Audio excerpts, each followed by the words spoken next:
Hello student, आज के video में हम एक्टिविटीज ऑफ द रेवोल्यूशनरीज के बारे में पढ़ेंगे। रेवोल्यूशनरी किसको बोलते हैं? क्रांतिकारियों को बोलते हैं, जो अलग तरह की विचारधारा रखते हैं और साथ ही साथ उन्हें हिंसा में भी विश्वास रखते हैं। जैसा कि आपको पहले भी मालूम है कि अंग्रेज़ों ने बंगाल का विभाजन किया, इससे बहुत सारे लोग रुष्ट हो गए। कुछ लोगों ने इसका अपोज किया और कुछ लोगों ने इसका सशस्त्र विद्रोह किया। ऐसे ही सशस्त्र विद्रोह में कुछ रिवोल्यूशनरीज आ गया है। Several young Indians were willing to take arm against the British and sacrifice their life for freedom their country.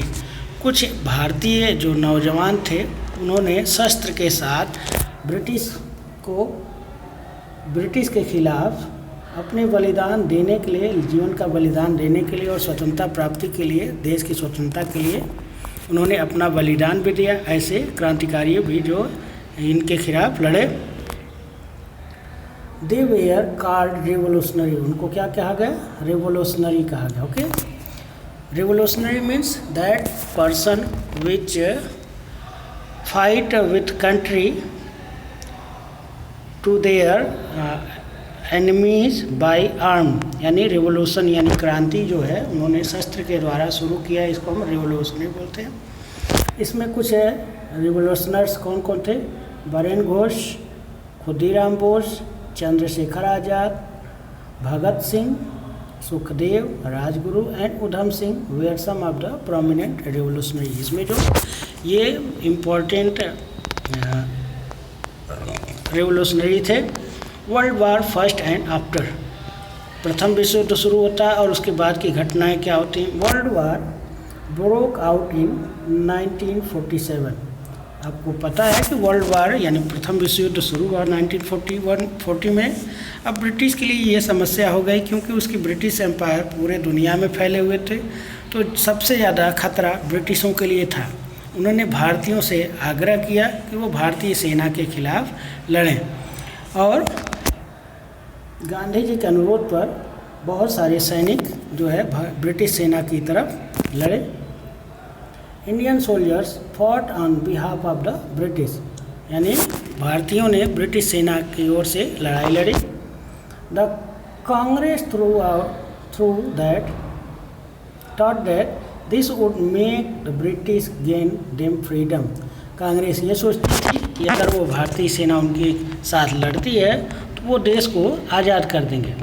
But instead the British became harsher toward the Indian. लेकिन जब प्रथम विश्व युद्ध ख़त्म हुआ तो और हार्शर मतलब और क्रूर हो गए और इंडियन पर क्या किया? Imposed more taxes, recover lose their incurred the war. यानी जो उनका नुकसान हुआ था उनको भारतीयों पर और ज़्यादा टैक्स लगा करके फिर वसूले किया, जिससे कि उनको युद्ध में नुकसान हुआ था।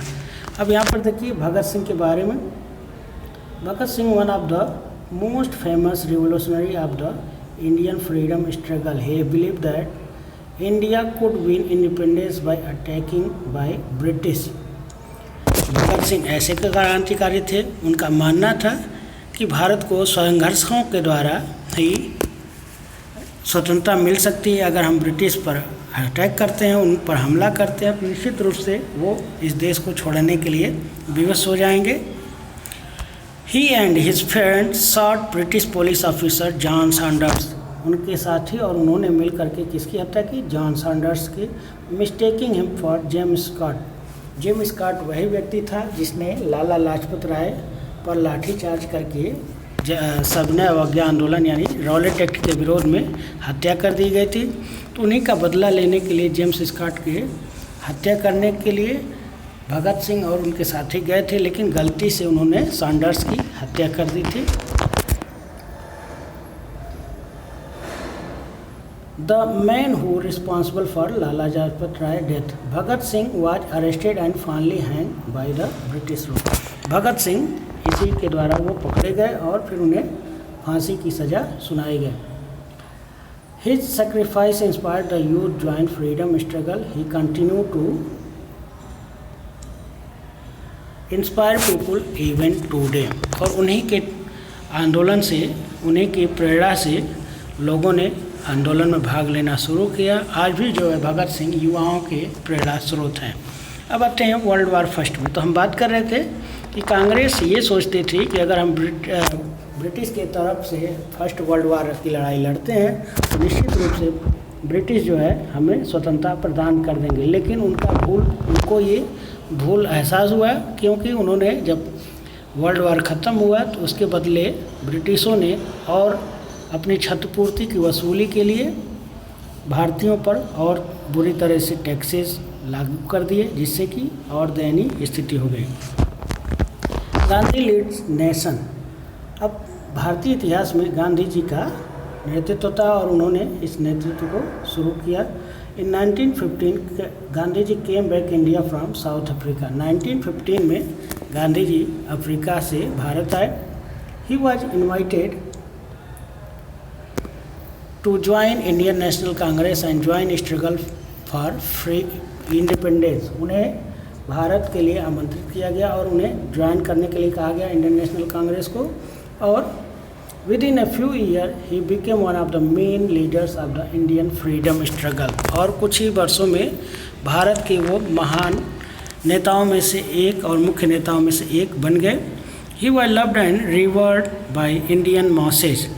वो जो है भारतीयों के द्वारा बहुत प्रेम से, उनके श्रद्धा से उनको लोग मानने लगे और वो जहाँ भी जाते थे उनके चारों तरफ भीड़ चलने लगती थी। Under his leadership the movement spread every nook and corner of his vast country.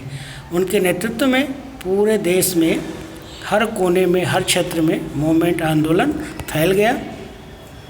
अब एक और घटना होती है रॉलेट एक्ट। रॉलेट एक्ट क्या होता है? As the freedom movement spread the British pass the Rowlatt act. जब मूवमेंट बहुत तेज़ी से फैलने लगा तो उन्होंने एक रॉलेट एक्ट पास किया। रॉलेट एक्ट क्या होता है? Which allowed to British arrest anybody suspected without trial. यानी ब्रिटिशों ने एक ऐसा कानून बनाया जो किसी को भी संदेह में बिना किसी पूछताछ के उसको क्या कर सकती है? अरेस्ट कर सकती है। Okay. Gandhi ji respond by asking India to satyagraha. Gandhi ने इसका विरोध किया किसके द्वारा? सत्याग्रह के द्वारा, जिसको हम नॉन वायलेंस पीसफुल प्रोटेस्ट कहते हैं। Thousands of Indian join the movement and non violence meeting, demonstration and rallies were held across the country. बहुत सारे लोगों ने गांधी जी के इस आंदोलन को आगे बढ़ाया और उनके साथ पूरे देश में रैली और आंदोलन शुरू हो गया। At Jallianwala Bagh in Amritsar, 13 April 1999, several people gathered to protest against the Rowlatt Act. 13 अप्रैल 1919 को बहुत सारे लोग जलियांवाला बाग में रॉलेट एक्ट के विरोध में एक विरोध सभा आयोजन किया गया था। British soldiers arrive and order the general Dyer shot at the unarmed crowd. और उसी समय जनरल डायर अपने सिपाहियों के साथ आता है और उसने बिना कोई सूचना दिए उसने भीड़ पर गोली चलाने का आदेश दिया। मेनी डायड, बहुत सारे लोग मृत्यु हो गए। द कंट्री वॉज शॉक्ड, पूरा देश सदमे में था। In protest Rabindranath Tagore, author of our national anthem, renounced to title renounced the knighthood conferred the Queen of England. यानी कुछ ऐसे उपाधियाँ होती थी जो क्वीन ऑफ इंग्लैंड के द्वारा दी जाती थी, जिसमें से नाइटहुड था। लेकिन रविन्द्रनाथ टैगोर जब जलियांवाला बाग हत्याकांड हो गया तो उसके विरोध में उन्होंने इस उपाधि को वापस कर दिया क्वीन ऑफ इंग्लैंड को। The non cooperation movement. With the entry of Jawaharlal Nehru, Subhash Chandra Bose and Abul Kalam Azad into National Congress, the freedom struggle entered next phase. जब भारतीय राष्ट्रीय कांग्रेस में सुभाष चंद्र बोस, अबुल कलाम आज़ाद और बहुत सारे लोगों का नेतृत्व आना शुरू हुआ तो ये जो संघर्ष हुआ अब दूसरे चरण में पहुंच चुका था। द कांग्रेस नाउ डिमांड पूर्ण स्वराज।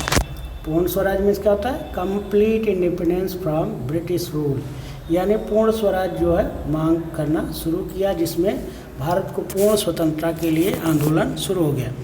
इन 1920 Gandhi ji announce peaceful non cooperation movement. Gandhi ji ने 1920 में नॉन कोऑपरेशन मूवमेंट का शुरू किया। People boycott British goods and institution. बहुत सारे लोगों ने ब्रिटिश सामानों का और संस्थानों का बाइकॉट किया। Men women and children block the street. सड़कों को जाम कर दिया गया। And refuse to leave even when beaten by the police. और उनको वहाँ से हटने से मना कर दिया गया, जबकि पुलिस उनको पीट रही थी, तब भी उन्होंने वहाँ से हटने से मना कर दिया। Thousands of arrested including Gandhi ji. The movement was withdrawal Gandhi ji in 1922 when it turn violent some places. लेकिन गांधी जी ने इस आंदोलन को वापस ले लिया क्योंकि कुछ जगहों पर हिंसा शुरू हो गई थी, जैसा कि चौरी चौरा में एक घटना घटित हो गई। वहाँ पर कुछ ग्रामीणों ने कुछ पुलिस वालों की थाने में घुसकर हत्या कर दी थी, जिससे कि आंदोलन ये हिंसक हो गया। तो उसी से दुखी होकर के गांधी जी ने इस आंदोलन को वापस कर लिया। लेकिन ये आंदोलन अपने को प्रभाव में ले लिया था और पूरे देश में एक नए जनचेतना का शुरुआत कर चुका था।